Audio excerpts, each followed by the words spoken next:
بسم اللہ الرحمن الرحیم۔ السلام علیکم ناظرین۔ اب جو صورتحال سامنے آ رہی ہے پنجاب میں الیکشنز کے متعلق اور سپریم کورٹ کے آرڈر کی امپلیمنٹیشن کے متعلق، تو ایک بات کلیئر ہو گئی کہ جو پی ڈی ایم کی حکومت ہے، جس کو شہباز شریف صاحب لیڈ کر رہے ہیں، اب ان کی ایک حکمت عملی کلیئر ہو چکی، سامنے آ چکی کہ اب وہ جو بیسیکلی جو لڑائی لڑ رہے ہیں، وہ جو جنگ لڑ رہے ہیں، جنگ بلکہ کہتے ہیں، جس طریقے سے وہ کنفرنٹ کر رہے ہیں سپریم کورٹ آف پاکستان کو اور اس کے آرڈر کو،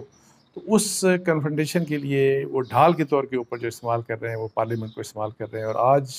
پارلیمنٹ میں یعنی کہ یہ ایک سرپرائز موو تھی۔ پہلے تو یہ تھا کہ ہو سکتا ہے کوئی ریزولوشن آ جائے، لیکن آج حکومت کی طرف سے ایک بل پیش کیا گیا، منی بل پیش کیا گیا، اور بل یہ پیش کیا گیا کہ جی 21 ارب روپیہ چاہیے الیکشنز کے لیے، اور اس کے لیے منظوری لینی ہے پارلیمنٹ کی، اس کے لیے ظاہر۔ تو اب اس بل کو وہ جو ہے وہ ریفر کر دیا گیا کمیٹی کو۔ اب پہلے آلریڈی آپ کو پتہ ہے کہ حکومت کا فیصلہ کیا ہے، پارلیمنٹ کا فیصلہ کیا ہے۔ حکومت کا فیصلہ یہ ہے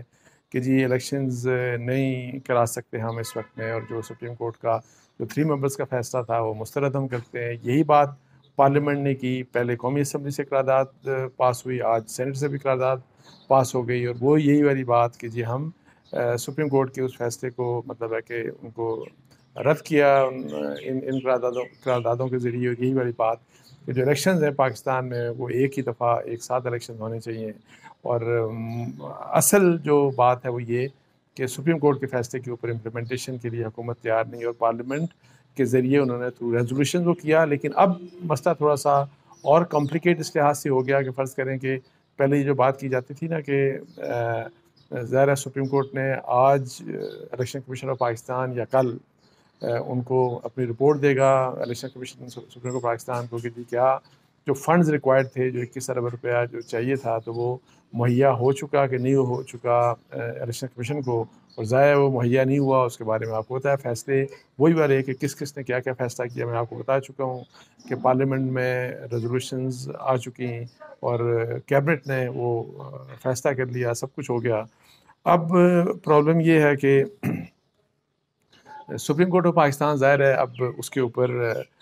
وہ ڈائریکٹ کرے گی۔ اس نے آلریڈی ڈائریکشن دی ہیں، وہ سیکٹری فائنینس کو بلائیں گے، وہ منسٹر فائنینس کو بلائیں گے۔ سیکٹری فائنینس کو خیر چلے گئے واشنگٹن، وہاں جو آئی ایم ایف کے ساتھ اور ورلڈ بینک کے ساتھ جو پاکستان کی جو میٹنگز ہیں اس سلسلے میں شاید وہ وہاں پہ چلے گئے، جبکہ پی ٹی آئی والے کہہ رہے ہیں، اور ان کا یہ کہنا ہے، پی ٹی آئی کے میں کسی لیڈر کو سن رہا تھا کہ وہ رخصت پہ چلے گئے ہیں۔ اب کون سی چیز صحیح ہے، لیکن دونوں چیزیں رپورٹ ہوئی ہیں، تو میں آپ کو صرف یہ بتا دوں کہ یہ 2 facts regarding secretary finance report ہوئے ہیں۔ لیکن اینی ہاؤ سیکٹری کو یا فائنینس منسٹر کو سپریم کورٹ آف پاکستان کو جواب دینا پڑے گا کہ جی یہ فنڈز ہمارے کیوں نہیں ہم پرووائڈ کر رہے، کیوں نہیں کر پا رہے۔ اب یہ ہے کہ چونکہ حکومت ویسے تو آپ to be very fair with you اس طرح کے معاملات میں کبھی بھی پارلیمنٹ جو ہے، پارلیمنٹ میں حکومتیں نہیں آتی، اس سے بہت زیادہ پیسہ خرچ کر دیا جاتا ہے، اور وہ ظاہر ہے اس کے لیے وہ پارلیمنٹ کے پاس نہیں آتے، بہت بڑے مطلب ایک ایلوکیشنز کر دی جاتی ہیں، سب کچھ ہوتا ہے۔ لیکن اس کیس میں اب انہوں نے یہ کیا کہ تاکہ ایگزیکٹو کے اوپر ذمہ داری نہ آئے، تو انہوں نے پارلیمنٹ کو پہلے ریزولوشن کے تھرو انگیج کیا، اور اب یہ ہے کہ ایک منی بل، ایک مطلب ہے کہ جی چونکہ ہمیں بجٹ چاہیے، ہمیں پیسہ چاہیے، اور پیسے کی منظوری جو ہے وہ دینی ہے، ہم پارلیمنٹ سے جا کے بجٹ کی منظوری لیں گے اس الیکشنز کے لیے جو بجٹ کی ریکوائرڈ ہے، یہی 21 بلین۔ تو اب یہ ہے کہ پارلیمنٹ نے کیا کرنا ہے وہ آپ کو بھی پتہ ہے، مجھے بھی پتہ ہے، چونکہ فیصلہ ہو چکا، کمیٹی کے پاس چلا گیا، کمیٹی نے کیا ڈیلیبریشن آج کرتی ہے، کل کرتی ہے۔ کمیٹی یہ کہے گی نہیں جی اب تو یہ کام نہیں ہو سکتا، اور یہ ہے کہ جی ہم نہیں دے سکتے، اور پھر اور یہ چونکہ لیجسلیشن ہے تو اس لیجسلیشن کو ریجیکٹ کیا جائے گا۔ تو یہ ایک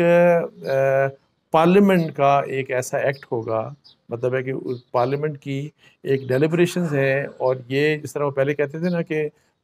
بہت سے مطلب ہے کہ پی ٹی آئی کے لوگ یہ درست کہہ رہے تھے کہ اگر ریزولوشنز پاس ہوئی ہیں یا ریزولوشنز اڈاپٹ کی ہیں تو ان کی کوئی حیثیت نہیں۔ وہ ایک ایسا مطلب ہے کہ اگر ریزولوشن کا کاغذ ہے کہ جس کو آپ ردی کی ٹوکری میں پھینک دیں، اس کی لیگل امپلیکیشن نہیں ہے۔ لیکن فرض کریں کہ اگر پارلیمنٹ میں ایک بل موو ہوتا ہے کہ جی یہ بجٹ چاہیے، اور پارلیمنٹ ریجیکٹ کر دیتی ہے کہ نہیں ہمارے پاس پیسے نہیں ہیں، یا کوئی بھی ریزن ہے ہم یہ بجٹ نہیں دے سکتے، پھر اس کی امپلیکیشن ڈفرینٹ ہوں گی۔ تو اس امپلیکیشنز کے ساتھ گورنمنٹ میرا خیال ہے کہ اپنا ڈیفنس جو ہے یا یہ اسٹریٹجی ان کی یہ ہے کہ اس لحاظ سے وہ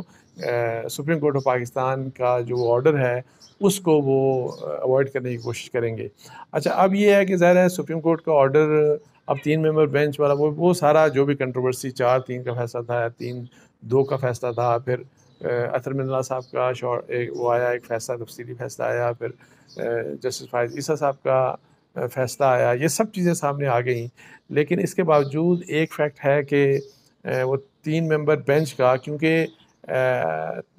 یعنی ظاہر ہے وہ فیصلہ اپنی جگہ پہ ہے، سپریم کورٹ آف پاکستان نے اب اس کے اوپر جواب طلبی کرنی ہے اور اسی لیے یہ سارا کچھ حکومت کر رہی ہے۔ تو اب یہ ہے کہ وہ جب جواب طلبی کریں گے تو وہ تو یہ کہیں گے کہ ہمارا مطلب ہے کہ یہ ایک آرڈر تھا اور آپ نے امپلیمنٹ نہیں کیا، اور اس کے اوپر پھر یہ ہے کہ ڈائریکشن کی جنہیں ڈائریکشن آ سکتی ہے کہ فوری طور کے اوپر پیسہ دیں، فوری پیسہ دینے کے ساتھ مطلب ہے کہ جی کنٹمپٹ، اگر کوئی نہیں دیتا تو کنٹمپٹ پروسیڈنگ ہو سکتی ہیں، یہ سب کچھ۔ اس تمام چیزوں سے بچنے کے لیے اب حکومت نے پارلیمنٹ کو لیجسلیشن کے کام میں انوالو کر دیا کہ ہم یہ لیجسلیشن کرنے جا رہے ہیں، مطلب ہم پارلیمنٹ کی منظوری لینے جا رہے ہیں ایک بجٹ کے لیے۔ اور آپ کو پتہ ہے کہ منی بل جو ہوتا ہے وہ یا جو بجٹ کے متعلق جو منظوریاں ہوتی ہیں پارلیمنٹ کی، یا اگر وہ منظور کرتا ہے کسی چیز کو یا وہ ڈس اپروو کرتا ہے، اس کی ایک اپنی ایک الگ حیثیت ہوتی ہے۔ اب یہ وہ چیز ہے وہ جو کہ سپریم کورٹ آف پاکستان کو اس کے آرڈر کو اوائڈ کرنا کہہ لیں یا چیلنج کرنا کہہ لیں یا کنفرنٹ کرنا کہہ لیں، یعنی اس کو نہیں ہم نے اس کے اوپر عمل کرنا، تو اس کے لیے حکومت کی طرف سے یہ ایک مطلب ہے کہ اسٹریٹجی اپنائی گئی ہے۔ لیکن ایک بات میں آپ کو فیکٹ بتا دوں، ایک تو چلیں وہ سپریم کورٹ کی ایک کنٹروورسی ہے، وہ اب پتہ نہیں کیسے حل ہوگی، وہی والی بات کہ 4-3 یا 3-2 والا وہ فیصلہ۔ لیکن جو پارلیمنٹ کر رہی ہے، جو حکومت کر رہی ہے، تو یہ میں آپ کو بتاؤں کہ پارلیمنٹ بھی ظاہر ہے جو چلنا ہے پارلیمنٹ نے وہ بھی آئین کے تحت چلنا ہے، اور انلیس کہ آپ آئین میں ترمیم کر دیں تو پھر تو الگ بات ہے۔ لیکن اگر آئین میں ترمیم نہیں ہے تو سپریم کورٹ کا آرڈر ہے تو اس کو آپ کیسے اوائڈ کر سکتے ہیں؟ سپریم کورٹ کے آرڈر کے علاوہ جب آئین میں لکھا ہے کہ آپ نے 90 دن کے اندر الیکشنز کروانے ہیں، تو اگر وہ چیز آپ نہیں کر رہے تو اس کی کیا جسٹیفیکیشن دے سکتے ہیں؟ تو یہ مطلب ہے کہ ایک ٹیکنیکلی حکومت جو ہے وہ ایک ایسی لڑائی لڑ رہی ہے کہ جس کے اوپر جس کے کانسٹیٹیوشنل فلاز جس کے کافی ہیں، لیکن جو ایک المیہ ہے جو سپریم کورٹ آف پاکستان کے لیے، کہ سپریم کورٹ آف پاکستان کا المیہ یہ ہے کہ انہوں نے آرڈر تو دے دیا، لیکن سپریم کورٹ کے اندر اتنی بڑی تفریق ہے، آپ دیکھ لیں اس آرڈر کے متعلق، اور یہ جو سو موٹو کا ہوا سارا اس کے اوپر اتنی بڑی تفریق ہے، اور ان کے 4-5 ممبرز نے تو آلریڈی جو ہے سپریم کورٹ کے ججز نے اپنے آپ کو ایکسپریس کر دیا، اپنے آرڈرز کے ذریعے ایکسپریس کر دیا، ایک نو کانفیڈنس انہوں نے مطلب ہے کہ اظہار کر دیا چیف جسٹس کے اوپر کہ نو کانفیڈنس۔ تو اس لحاظ سے یہ ہے کہ چونکہ سپریم کورٹ ایک ویک پوزیشن کے اوپر ہے، تو اب یہ دیکھنا ہے کہ ویک پوزیشن کے اوپر یہ جو اسٹریٹجی ہے حکومت کی، جو حکمت عملی ہے پارلیمنٹ کو ڈھال کے طور پہ استعمال کرنا، اس کو وہ کس طریقے سے نیوٹرلائز کر سکتی ہے، یا اس کو کس طریقے سے وہ کنفرنٹ کر کے یہ انشور کر سکتی ہے سپریم کورٹ کے ہمارا فیصلہ امپلیمنٹ ہو، جو کہ مجھے ویسے مشکل لگ رہا ہے میں آپ کو ان تمام جو حالات ہیں۔ دوسری طرف ظاہر ہے سپریم کورٹ آف پاکستان نے جو چیف جسٹس نے ایک اچھی بات کی، جو لیکن مجھے نہیں پتا کہ یہ it is already too late, یہ کہیں ایسا تو نہیں کہ دیر ہو گئی ہے، جو کام انہوں نے ابھی کیا ہے، انہوں نے ابھی جو بینچز بنائے اس ہفتے کے لیے جو کیسز سننے جا رہے ہیں، تو اس کے لیے ایک تو جو رپورٹ یہ ہوا کہ وہ اپنے جو جج ہیں ان کے جو بردر ججز ہیں ان سے وہ ملاقات کر رہے ہیں، ان سے انٹریکشن کر رہے ہیں، لیکن اس سے اہم بات یہ ہے کہ جو بینچز بنا رہے ہیں، اب وہ بینچز میں یہ ہے کہ جی فرض کریں اپنے ساتھ انہوں نے آج کا شاید بینچ بنایا، اس ہفتے کا جو بینچ بنایا اس میں اطہر من اللہ صاحب کو بھی، اس میں یا آفریدی صاحب کو بھی اپنے ساتھ بٹھا لیا، جو کہ پہلے ہمیں دیکھنے میں نہیں ملا اسی طرح۔ اسی طریقے سے جسٹس فائز عیسیٰ صاحب کو بھی، اور ان کو بھی کچھ ایسے بینچز میں مطلب ہے کہ کچھ پرومیننٹ بینچز میں ان کو بھی بٹھا لیا، کیسز بھی۔ تو اب یہ دیکھنا ہے کہ کیا یہ کوشش ہے میرا خیال ہے ایک چیف جسٹس کی طرف سے، اور ان کو اس بات کا احساس ہے کہ بہت ان کی اپنی پوزیشن بڑی ویک ہو گئی ہے، وہ بڑے ولنریبل ہو گئے ہیں، اور ان کو اس بات کا احساس ہے کہ اس کا سب سے بڑی وجہ ان کی اپنا گھر کا جو اپنا گھر ہے وہ ان آرڈر نہیں ہے. تو وہ شاید اس کوشش میں ہے کہ یہ سارا کچھ کم از کم گھر اپنے کو ایک بہتر کر لیں، اور ایک سپریم کورٹ کو ایک سپریم کورٹ بنا دیں، اور وہ ڈویژن ختم کر دیں.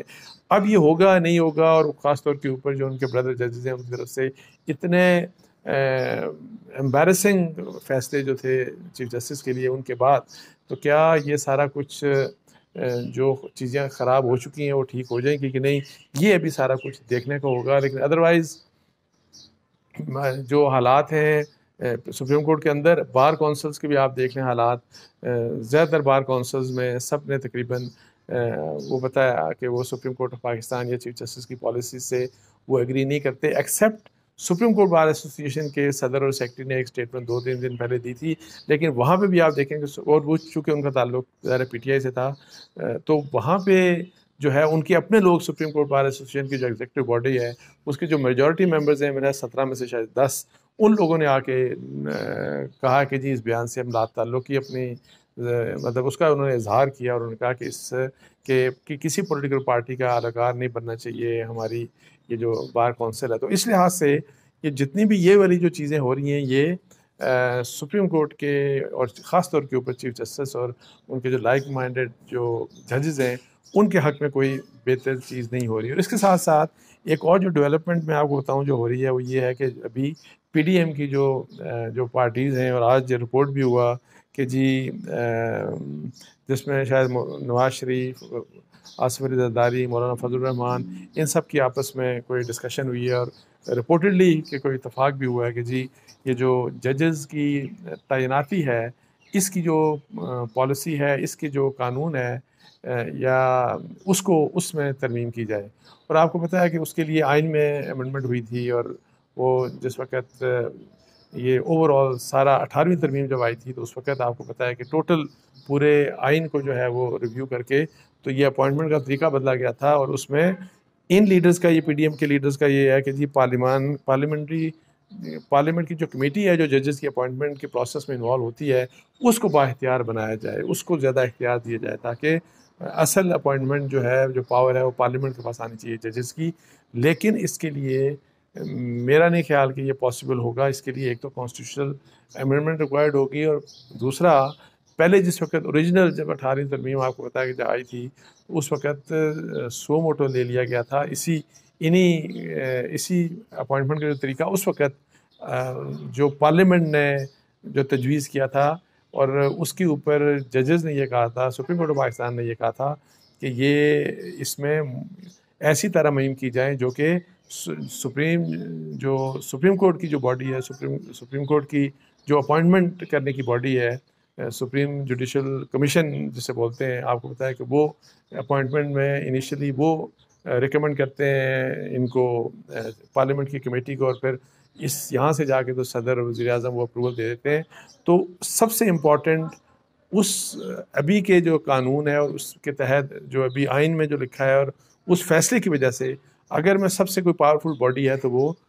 سپریم جوڈیشل کمیشن سب سے پاورفل ہے، اور اس کی ریکمنڈیشن کو رد نہیں کیا جا سکتا. مطلب ہے کہ جنرلی، اور اگر کوئی رد کی جائے گی تو وہاں پہ جائے گی، اور پھر دوبارہ انہوں نے ریکمنڈ کر دیا تو بس پھر کوئی بھی رد نہیں کر سکتا. سو وہ پاور آپ کس طریقے سے کم کریں گے، یہ کم کر سکتے کہ نہیں کر سکتے، اس کا مجھے شک ہے. اور میرا خیال ہے ایک تو اس کے لیے 2/3 میجورٹی ریکوائرڈ ہوگی جو کہ حکومت کے پاس ہے نہیں. پی ڈی ایم کے جو بھی لوگ ہیں، میاں نواز شریف صاحب، زرداری صاحب، مولانا فضل الرحمان صاحب، ان کی ڈسکشن اپنی جگہ، لیکن ان کے پاس 2/3 میجورٹی ہے نہیں، اور وہ آئین میں ترمیم کر نہیں سکتے. تو اس لحاظ سے یہ جو پروسیس ہے اپوائنٹمنٹ کا، میرا نہیں خیال کہ اس کو چھیڑا جا سکتا ہے. لیکن میری اپنی جو خیال ہے، اپوائنٹمنٹ کے جو ججز کی اپوائنٹمنٹ کا طریقہ ہے اس میں جو اصل تبدیلی یہ ہونی چاہیے کہ جو جج جس وقت ان کو جو سپریم جوڈیشل کمیشن جب ان کو جو کنسیڈر کرتی ہے اور ریکمنڈ کرتی ہے کہ ان لوگوں کو جج بنانا ہے، تو وہ پک اینڈ چوز کی بیس کے اوپر نہیں ہونا چاہیے، اس کے لیے کوئی کمپٹیشن کا کوئی طریقہ ہونا چاہیے. اور فرض کریں کہ اگر آپ اپنے سول سروس کے لیے پرائم جو آپ کی سول سروس گروپس ہیں ان کے لیے کمپٹیشن کا امتحان رکھتے ہیں، اور ایون چھوڑیں اس کو، آپ عام قسم کا ایون گریڈ 1 2 3 4 جو گریڈ 1 سے لے کے 15 تک کی یا 16 تک کی جابز ہوتی ہیں ان کے لیے اچھا خاصا کمپٹیشن ہوتا ہے، اور ہزاروں درخواستیں ہوتی ہیں، پھر ٹیسٹ ہوتے ہیں، انٹرویوز ہوتے ہیں. تو یہ کیا ہے کہ جی ججز کی اپوائنٹمنٹ آپ کر رہے ہیں اور آپ نے ہائی کورٹ کے اور سپریم کورٹ کے ججز بننے ہیں، تو وہ سارے کے سارے اگر پک اینڈ چوز کی بات پسند اور ناپسند کی بنیاد کے اوپر اگر اس اپوائنٹمنٹ ہوگی تو یہ بڑی مطلب ہے کہ یہ بڑی خرابی ہے ہمارے جوڈیشری کی، ہماری سپیریئر جوڈیشری کی. سو اس خرابی کو دور کرنے کے لیے میرٹ بیسڈ ٹرانسپیرنٹ طریقے سے کمپٹیشن بیسڈ جو ہے وہ ایک سسٹم ہونا چاہیے کہ جس کے ذریعے جو لوگ ایک کمپٹیشن سے اپنے آپ کو کامیاب کر کے آگے آئیں تو وہ پھر آپ سپریم جوڈیشل کمیشن پھر وہاں ان کا ظاہر ہے میرٹ ایک بنے، وہاں پہ آ کے آپ کا انٹرویو کر کے اس طریقے سے اپوائنٹمنٹس ہونی چاہیے. یہ جو موجودہ طریقہ ہے یہ ناقص ہے، اور شاید اسی وجہ سے کہ جو ہمیں بہت سے ججز، بہت کمپرومائز ججز ہمیں نظر آتے ہیں، اور سپریم کورٹ یا ہائی کورٹ کے فرض کریں اگر ججز کی ہو سکتا ہے کہ بہت سے ججز کی جو اسٹیچر ہے یا ان کا جو کام کرنے کا یا کمپٹنس کا لیول ہے وہ نہیں ہے جو پہلے ہوا کرتا تھا. تو اس لیے اس سسٹم کو اگر آپ کو تبدیلی کی ضرورت ہے تو وہ اپوائنٹمنٹ کے پورے سسٹم کو جو پورا طریقہ کار ہے اس کو اوور آل کرنے کی ضرورت ہے. جس کے ساتھ ہی مجھے اجازت دیجیے. جزاک اللہ. السلام علیکم.